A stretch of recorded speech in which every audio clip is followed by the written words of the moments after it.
Hey guys, welcome to our channel. இன்றைக்கி வீடியோவில் நம்ம என்ன டாபிக் பற்றி பார்க்க போகிறோன்னா, உங்களுக்கு ரொம்ப பிடிச்ச பர்சன், நீங்கள் விரும்பக்கூடிய பர்சன், நல்லா பேசிகிட்டு இருந்த பர்சன் சடனாக உங்களை அவாய்ட் பண்ணிட்டாங்க, பிரேக்கப் ஆகிடுச்சு, சண்டை போட்டு பேசாமல் இருக்கீங்க.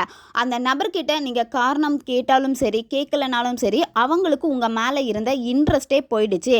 நான் உன்னை லவ் பண்ணலை, என் லைஃப்பை விட்டே போயிடு அப்படின்னு சொல்லிட்டு உங்களை ரொம்ப கஷ்டப்படுத்திட்டு உங்களை விட்டு பிரிஞ்சு போயிட்டாங்க அப்படின்னா, அந்த நபருக்கு திரும்பவும் உங்கள் மேலே இருந்த அதே காதல திரும்ப கொண்டு வர வைக்கக்கூடிய ஒரு பவர்ஃபுல்லான லவ் ஸ்பெல் தான் இந்த வீடியோவில் நம்ம பார்க்க போகிறோம். இந்த லவ் ஸ்பெல் மெத்தடை நீங்கள் ப்ராப்பராக செஞ்சீங்க அப்படின்னா, வேணான்னு விலகி போன நபரே தேடி வந்து உங்ககிட்ட லவ் ப்ரப்போஸ் பண்ணுவாங்க.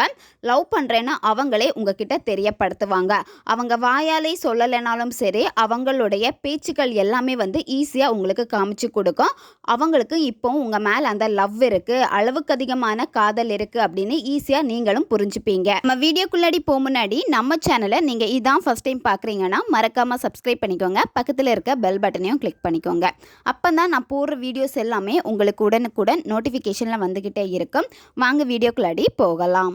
இந்த மெத்தடை யாரெல்லாம் பயன்படுத்தலாம்னா, உங்களுக்கு பிரேக்கப் ஆகிடுச்சு அவங்க இந்த மெத்தடை செய்யலாம். எக்ஸை வந்து அட்ராக்ட் பண்ணுறதுக்கு நீங்கள் இந்த மெத்தடை பயன்படுத்தலாம்.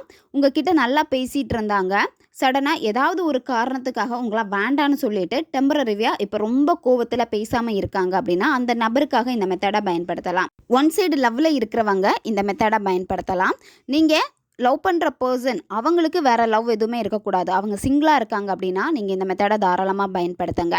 உங்கள் மேலே லவ்வே இல்லை, ஸ்டார்டிங் ரொம்ப நல்லா லவ் பண்ணியிருப்பாங்க, ரொம்ப டைம் ஸ்பெண்ட் பண்ணியிருப்பாங்க உங்களுக்காக, உங்களை விட்டு விலகியே இருந்திருக்க மாட்டாங்க, நீ தான் உயிர் அப்படின்னு சொல்லிட்டு உங்ககிட்ட ரொம்ப அட்டாச்சாக இருந்த நபர் சடனாக எந்த ரீசனுமே இல்லாமல் உன் மேலே லவ்வே இல்லை, வெறுத்துட்டேன் அப்படின்னு சொல்லிட்டு ஒத்த வார்த்தையில் முடிச்சுட்டு போயிட்டாங்க.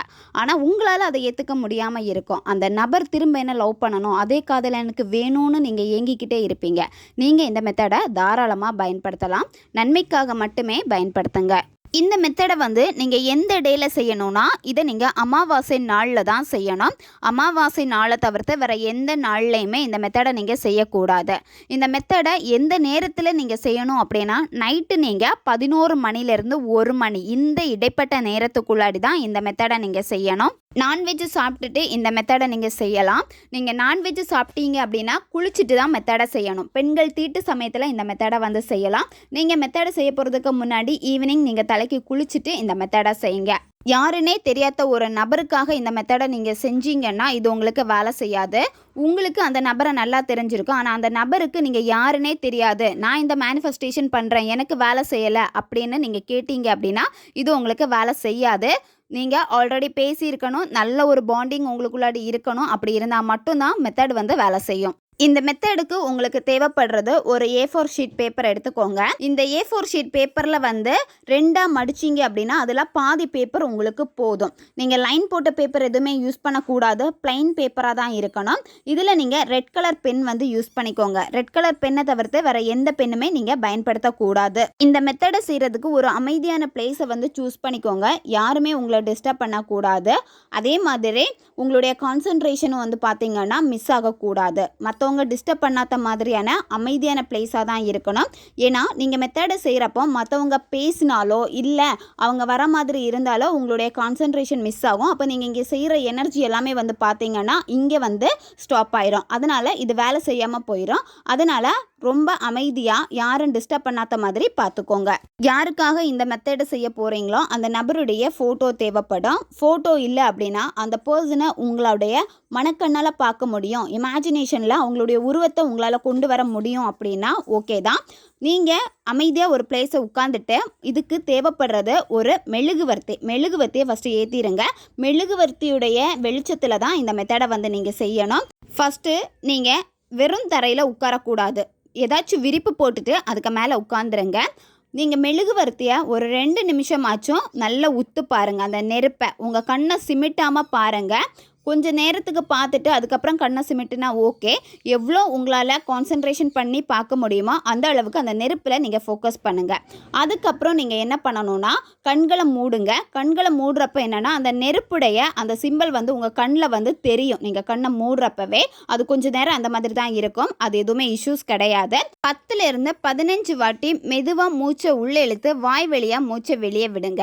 இந்த மாதிரி நீங்கள் செய்கிறப்போ நீங்கள் ரொம்ப ரிலாக்ஸாக ஃபீல் பண்ணுவீங்க. உங்களுடைய ப்ரெசன்ட் சிச்சுவேஷனுக்கு நீங்கள் வந்துடுவீங்க. அதுக்கப்புறம் அந்த நபருடைய ஃபோட்டோவை பாருங்கள். அவங்களுடைய ஃபோட்டோவை பார்த்துட்டு அவங்க கூட இருந்த நல்ல நிகழ்வுகளை நினச்சி பாருங்கள். அந்த பர்சனுடைய 2 புருவங்களுக்கு நடுவில் அந்த புருவ மத்தியை நீங்கள் பார்த்துக்கிட்டே இருங்க ஒரு 2 நிமிஷம். அதுக்கப்புறம் நீங்கள் என்ன பண்ணணும்னா நீங்கள் எடுத்து வச்சுருக்க பேப்பர், அந்த பேப்பரில் இப்போ உங்களுக்கு வீடியோ ஸ்க்ரீன்லேயே வரும். நான் சொல்கிற மாதிரி தான் நீங்கள் எழுதணும். நான் ஸ்டெப் பை ஸ்டெப்பாக இதில் கைட் பண்ணுறேன் எப்படி நீங்கள் எழுதணும் அப்படின்னு. ஃபஸ்ட்டு நீங்கள் இன்ஃபினிட்டிவ் சிம்பிள் போட்டுக்கோங்க. இந்த சிம்பிளை முதல்ல போட்டுட்டு ஃபஸ்ட்டு அந்த ரவுண்டில் உங்கள் பேரை வந்து எழுதுங்க. செகண்ட் வந்து உங்களுடைய பார்ட்னருடைய பேரை வந்து நீங்கள் எழுதுங்க. நீங்கள் அவங்கள என்ன நேமில் அதிகமாக கூப்பிடுவீங்களோ அந்த நேம். அடுத்து நீங்கள் love me love me love me இந்த வார்த்தையை 3 வாட்டி நீங்கள் எழுதணும். லாஸ்ட்டில் இந்த நம்பரை எழுதிக்கோங்க 84059655. இது எழுதி முடிச்சதுக்கப்புறமா அடுத்து மேலே வந்து ஃபஸ்ட்டு ஹார்ட் சிம்பிள் போடுங்க. ஹார்ட் சிம்பிள் போட்டுட்டு அதுக்குள்ளாடி இன்ஃபினிட்டி சிம்பிள் போட்டுக்கணும். போட்டுட்டு சைடில் காமிச்சிருக்க மாதிரி 3 லைன் போடணும். இது வந்து எனர்ஜி. அதுக்கப்புறம் உங்களுடைய நேம் அதில் கீழே வந்து 3 லைன் போட்டுக்கோங்க. உங்கள் பார்ட்னருடைய நேம் அதில் 3 லைன் போட்டுக்கோங்க.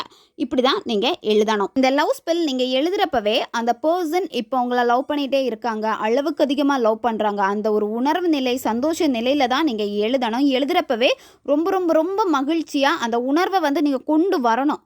அதை ஃபீல் பண்ணி நீங்கள் எழுதணும்.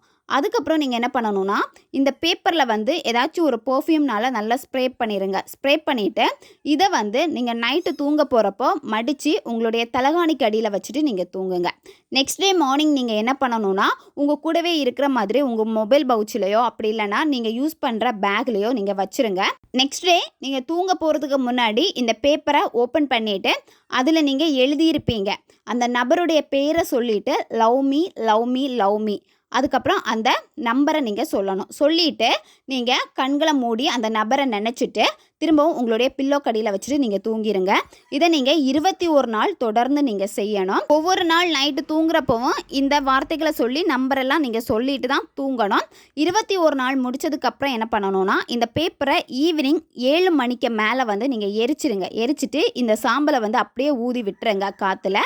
21 டேஸுக்குள்ளாடியே இதனுடைய ரிசல்ட் உங்களுக்கு கிடைச்சிரும். அந்த பர்சன் உங்களை ரொம்ப வெறுத்துட்டாங்க, கோவமாக இருக்காங்க அப்படின்னா அதெல்லாமே மாறிட்டு உங்ககிட்ட வந்து பேசுவாங்க. ரொம்ப நல்லா பேசுவாங்க. உங்கள் மேலே எவ்வளோ தான் கோபம் வெறுப்பு இருந்தாலும் அது எதுவுமே தெரியாது. நார்மலாக எப்பவும் போல் எப்படி பேசுவாங்களோ அந்த மாதிரி தான் உங்ககிட்ட பேசுவாங்க. நீங்கள் எக்காரணத்தை கொண்டும் அந்த நபர்கிட்ட இந்த மாதிரி ஒரு மேனிஃபெஸ்டேஷன் நான் பண்ணேன், அதனால தான் நீ என்கிட்ட வந்து பேசியிருக்கன்னு நீங்கள் சொல்லவே கூடாது. அந்த மாதிரி சொல்லிட்டீங்க அப்படின்னா எகெயின் சண்டை போட்டுட்டு போயிடுவாங்க. திரும்ப அவங்களுக்காக மேனிஃபெஸ்டேஷன் பண்ணுறப்போ உங்கள் தாட் அவங்களுக்கு வந்துச்சு அப்படின்னா அவங்களால அதை ஸ்டாப் பண்ண முடியும். கட் பண்ணிடுவாங்க அந்த எனர்ஜியை, அவங்க வேலையை பார்த்துருவாங்க. அப்போ இது வேலை செய்யாமல் போயிடும். அதனால இதை எக்காரணத்தை கொண்டும் நீங்க சொல்லக்கூடாது. ஓகே காய்ஸ், உங்க லவ்வை திரும்ப பெறுறதுக்கு நீங்க ரெடியா இருக்கீங்க அப்படின்னா நம்ம வீடியோக்கு லைக் பண்ணிட்டு கமெண்ட்ல love me love me love மீன்னு 3 டைம்ஸ் வந்து டைப் பண்ணுங்க. யூனிவர்ஸுடைய பிளெஸிங் எப்பவுமே உங்களுக்காக இருந்துகிட்டே இருக்கும். நம்ம சேனல் நீங்க இன்னும் சப்ஸ்கிரைப் பண்ணலன்னா மறக்காம சப்ஸ்கிரைப் பண்ணிக்கோங்க. வீடியோவை தேவைப்படுற உங்க ஃப்ரெண்ட்ஸுக்கும் மறக்காம ஷேர் பண்ணுங்க, அவங்களுக்கும் இது உபயோகமாக இருக்கும். இன்னும் நிறைய வீடியோஸ் நம்ம சேனல்ல அப்லோட் ஆகிட்டே இருக்கும். அதனால பக்கத்தில் இருக்க பெல் பட்டனையும் மறக்காம ப்ரெஸ் பண்ணி வச்சுக்கோங்க. அப்பதான் நான் போடுற வீடியோஸ் எல்லாமே உடனுக்குடன் உங்களுக்கு நோட்டிஃபிகேஷன்ல வந்துகிட்டே இருக்கும். அடுத்த வீடியோல சந்திக்கலாம். நன்றி.